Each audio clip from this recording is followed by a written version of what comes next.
Media మిత్రులందరికీ హృదయపూర్వక ధన్యవాదాలు తెలియజేస్తున్నా. ఈ ప్రెస్ మీట్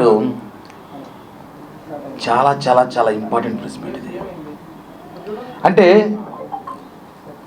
ఎలా చెప్పాలి, ఎలా స్టార్ట్ చేయాలి అని మాత్రం నాకు తెలియదు, ఎలా ముగింపు చేయాలంటే చెప్పగలుగుతాను. ఎలా అంటే ఒక సామెత చెప్పారు పెద్దలు గతంలో, ఏమి జరిగినా మన మంచిగా అంటారంట. నా విషయంలో 26 రోజులు అదే జరిగింది. 26 రోజులు గత నెల 8వ తారీఖు, దాని ముందు అనుకోండి 6వ తారీఖు జగన్మోహన్ రెడ్డిని చిట్టిరెడ్డి అని 2.0 అని పోస్టర్లు పెట్టిన తర్వాత ఆ రోజు మరుసటి రోజు నుంచి 8వ తారీఖు నుంచి నా మీద ఎలా ఒక మనిషిని ఎలా తొక్కాలో, ఒక మనిషిని ఎలా ఇబ్బంది పెట్టాలో, ఒక మనిషిని ఎలా చంపేయాలో మానసికంగా అన్నీ చేశారు నా మీద. నిజంగానే నేను ఆ రోజు నుంచి ఈరోజుకి ఒకటే చెప్తున్నా, ఇద్దరికి మాత్రం నా జీవితాంతం రుణపడి ఉంటా. ఇద్దరికే జీవితాంతం రుణపడి ఉంటా. వాళ్ళకి నేను చచ్చే వరకు కూడా రుణం తీర్చుకోలేనంత రుణం చేయలేనేమో.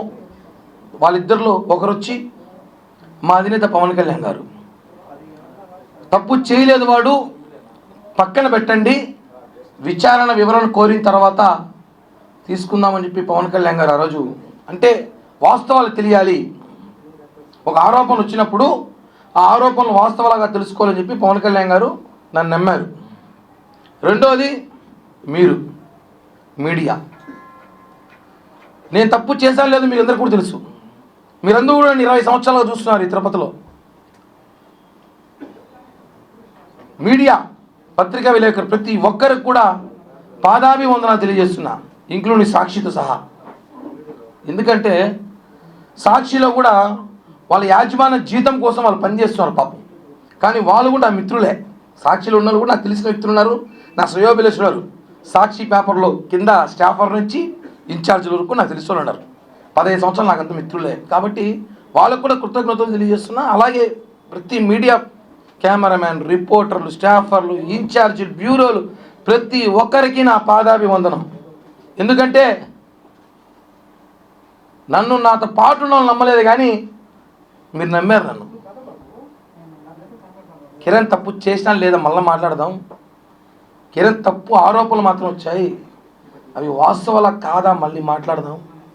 అతను వాయిస్ వినిపించాలి, అతను ఏం చెప్తున్నాడు వినాలి, ఒక సైడే మాట్లాడకూడదు. ఎప్పుడు కూడా రెండు పక్కలు వినాలని చెప్పి తిరుపతి మీడియా చూపించిందండి. హ్యాట్స్ ఆఫ్, నిజంగా చెప్తున్నాను. మీరు కానీ లేకపోయి ఉంటే నిజంగా కిరణ్ రాయల్ అనే వ్యక్తి ఈరోజు ఫోటోలు పూలమాలేసి కూర్చునేవాడు. మనము వాస్తవం చెప్తున్నాం. అంత ఇబ్బంది పెట్టారు నన్ను మానసికంగా, నా కుటుంబాన్ని, నా చిన్న పాపని, కులాన్ని. 20 సంవత్సరాల తిరుపతి రాజకీయాల్లో కిరణ్ రాయల్ అనేవాడు మాత్రం బలిజోడు. మొన్న వచ్చేసరికి సమస్య వచ్చేసరికి కిరణ్ రాయల్ బలిజోడు కాదని చెప్పి వైసీపీ నేతలు మాట్లాడటం. ఎన్ని విధాలుగా వ్యాపారాలు అంటాడు, ఒకడు రకరకాలుగా అంటాడు. నేను ఒకటి అడుగుతున్నాను, తిరుపతి ప్రజలు కూడా తెలుసుకోవాలి విషయం ఏమంటే, ఒక సామాన్యుడు రాజకీయాలు తిరుపతిలో చేయకూడదా? అబ్బా కొడుకులు, మామ అల్లుళ్ళు, బావ బామర్దులు, అత్త అల్లుళ్ళు రాజకీయాలు చేయాలి. ఒక సామాన్యుడు ఒక రోడ్డు పైన వ్యాపారం చేసుకున్నాడు కావచ్చు, ఏదో వ్యాపారాలు చేసుకున్నాడు కావచ్చు, చిన్నపాటి ఉద్యోగస్తుడు కావచ్చు, వాడు రాజకీయాలు చేయకూడదని చెప్పి చరిత్రాంగ రాజ్యాంగం చెప్పండి రా బాబు, రాజకీయాలు ఆపేసి వ్యాపారాలు చేసుకుంటాం. రాజకీయాలు చేయని ఖర్చుతో వస్తే మానసికంగా మనిషిని తొక్కుతారా? అంటే మీరు చేసింది ఆరోపణలో కుట్ర కిరణ్ రాయల్ మీద కాదు, ఒక కులం మీద. తిరుపతిలో కాపులు ఎదగకూడదా అంటే ఏంటి? గత ఎన్నికల్లో 63,000తో మేము గెలిపించినామని చెప్పి తిరుపతిలో కాపులు ఎవరైతే లీడింగ్లో ఉన్నారో, పవర్ఫుల్గా ఉన్నారో, ఎవరైతే జనంలో ఉంటారో వాడిని ఒక్కొక్కటిగా తొక్కాలని చెప్పి మీరు చూస్తారండి, రకరకాలుగా ప్రయత్నాలు చేస్తున్నారు. అంటే ఎట్ట అగ్రకులాలలో మేము కాపులు ఉండకూడదా, రాజకీయాల్లో కాపులు ఉండకూడదా, బలిజలు ఉండకూడదా, ఉంటే వాడిని ఏ విధంగా తొక్కాలే ప్రయత్నం చేస్తారా? నేను మొదటి రోజు చెప్తున్నాను, అది ఓన్లీ కేవలం ఆ మహిళకు నాకు ఆర్థిక లావాదేవీలు మాత్రమే ఉన్నాయి. అందరికీ ఇప్పుడు ఇక్కడ ఎంతమందికి అప్పులు, మీకు అప్పులు లేవా? ఇతర బదులు ఎవరికి అప్పులే లేవా? అందరూ నిజాయితీగా డబ్బులు తీసేసుకుని పర్ఫెక్ట్గా కట్టేవాళ్ళు చెప్పండి, సన్మానం చేస్తే ఇంటికి వచ్చి. అప్పులు, ఆర్థిక లావాదేవీలు, వ్యాపారాలు వేరండి.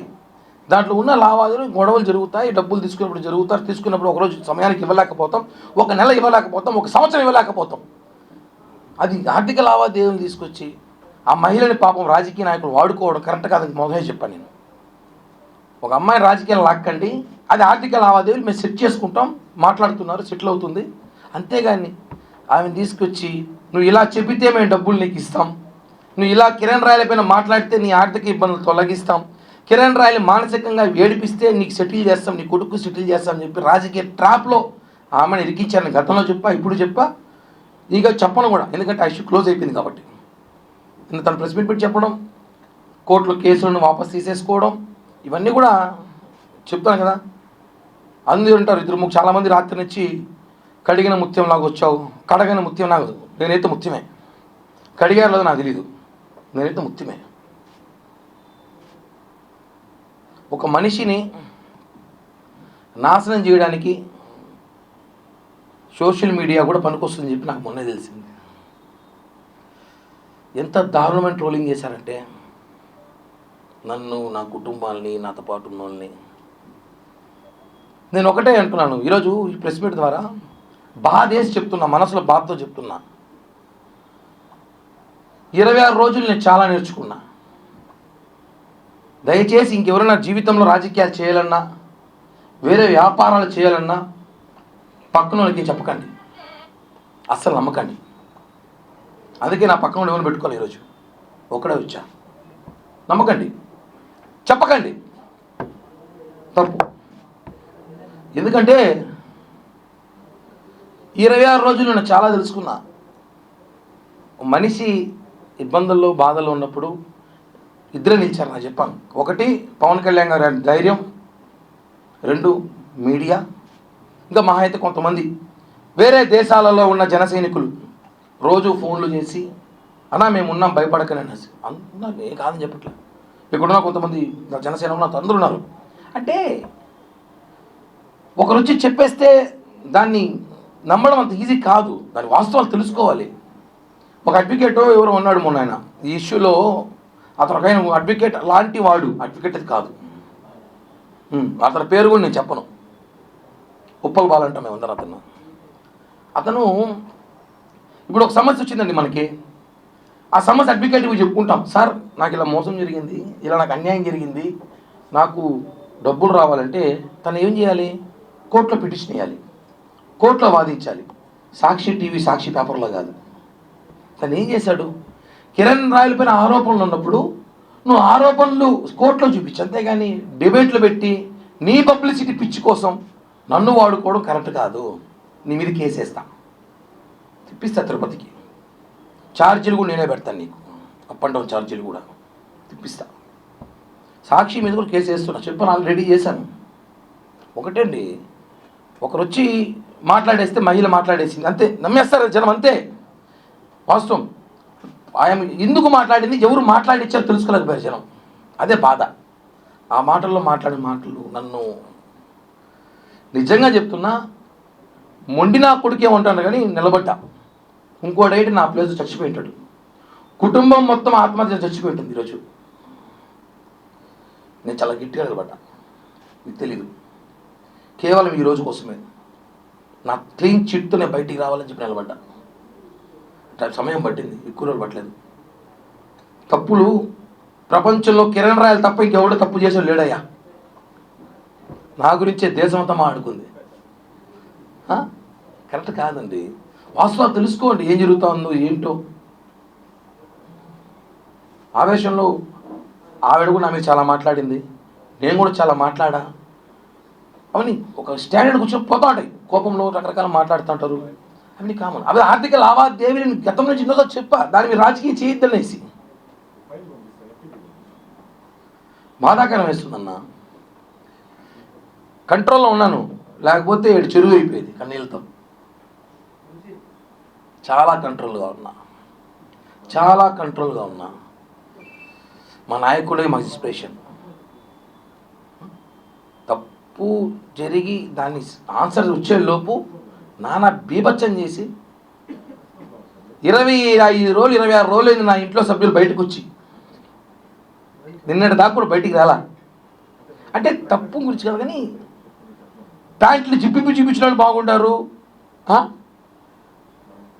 భార్యలను వదిలేసి 2-3 అమ్మాయిలతో తిరిగేవాడు బాగున్నాడు, గంట అరగంట సొక్కాయలు ఇప్పేసినప్పుడు బాగున్నాడు. అసలు వీడియో ఒరిజినల్లా కాదా అనేసి ఆ అమ్మాయి చెప్తా ఉంది. ఆ వీడియోలో ఏముందో లేదో మీరు చూసారు, ఏం చేయాలి కూడా మాట్లాడడం అంటే అర్థం చేసుకోండి. కిరణ్ రాయల్ కుటుంబాన్ని నాశనం చేయాలని ప్రయత్నం చేశారని చెప్తున్నాను కదా. నేను దీనికన్నా ఎమోషనల్ కాలేను, నాకు ఎమోషన్ తెలియదు. బేసిక్గా చాలా నాశనం చేయాలి, కిరణ్ రాయల్ కుటుంబాన్ని నాశనం చేయాలి అన్న ఒక ప్రయత్నం దాంట్లో చేసిన భాగమే కాదు చెప్తున్నాను. నేను నా కుటుంబం కాబట్టి నిలబెట్టాం, లేకపోతే ఈ పాటికి మీకు తెలియదు. మీరందరూ కిరణ్ రాయల్ ఈ మధ్య ఈ ప్రెస్ మీట్లో దాన్ని ఈ 10 రోజుల్లో చూస్తారు. ఈ 10 రోజుల్లో మేము ఎంత మానసికంగా నలిగిపోయామో మాకు మాత్రమే తెలుసు. నిన్నటి రాత్రి వరకు కూడా సరిగ్గా నిద్రపోని రాత్రులు గడిపాం మేము.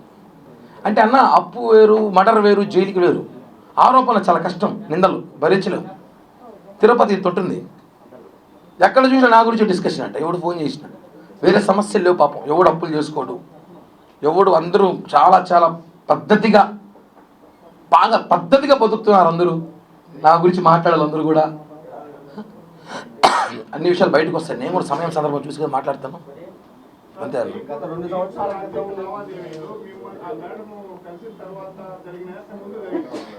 ఏదన్నా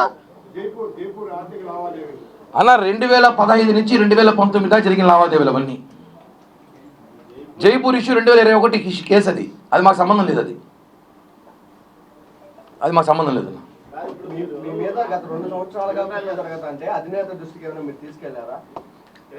అందరికీ తెలుసు ఆ విషయం, అది తెలుసు.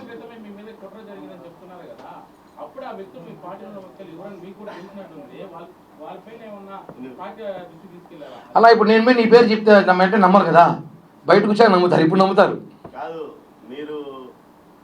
బెదిరించారు ఆమెను, నా దగ్గర నీ న్యూడ్ ఫోటోలు ఉన్నాయని బెదిరించారని, అందువల్ల ఆమె రాజీకి వచ్చిందని ఒక వర్గం బయట ప్రచారం చేస్తున్నారు. ఆమె చెప్పాలి, ఆ మాట చెప్తే బాగుండు. వాళ్ళు ఎవరో చెప్పేది ఎందుకు, వాళ్ళు ఎవరో చూస్తారా? ఆ వర్గం ఎవరే కాదు, సాక్షిలో ఒక ఇద్దరు మాట్లాడిస్తామన్నట అమ్మాయితో. నిన్న కూడా వాళ్ళ తమ్ముడు ఎవరో ఫోన్ చేసి మా తమ్ముడు చెప్పినాడంట, ఈ మాట చెప్పని చెప్పినారనేసి. ఒకవేళ ఉంటే ఇండోలో అయితే నేను పెట్టినాం, ఒకవేళ ఉంటే మాత్రం ఇది మాత్రం వస్తాం చెప్తాను ఓపెన్గా. ఉంటే బాధితులు చెప్పాలి కానీ వాళ్ళు కూడా చెప్పేదట. ఏ టెక్నాలజీ రోజుల్లో కూడా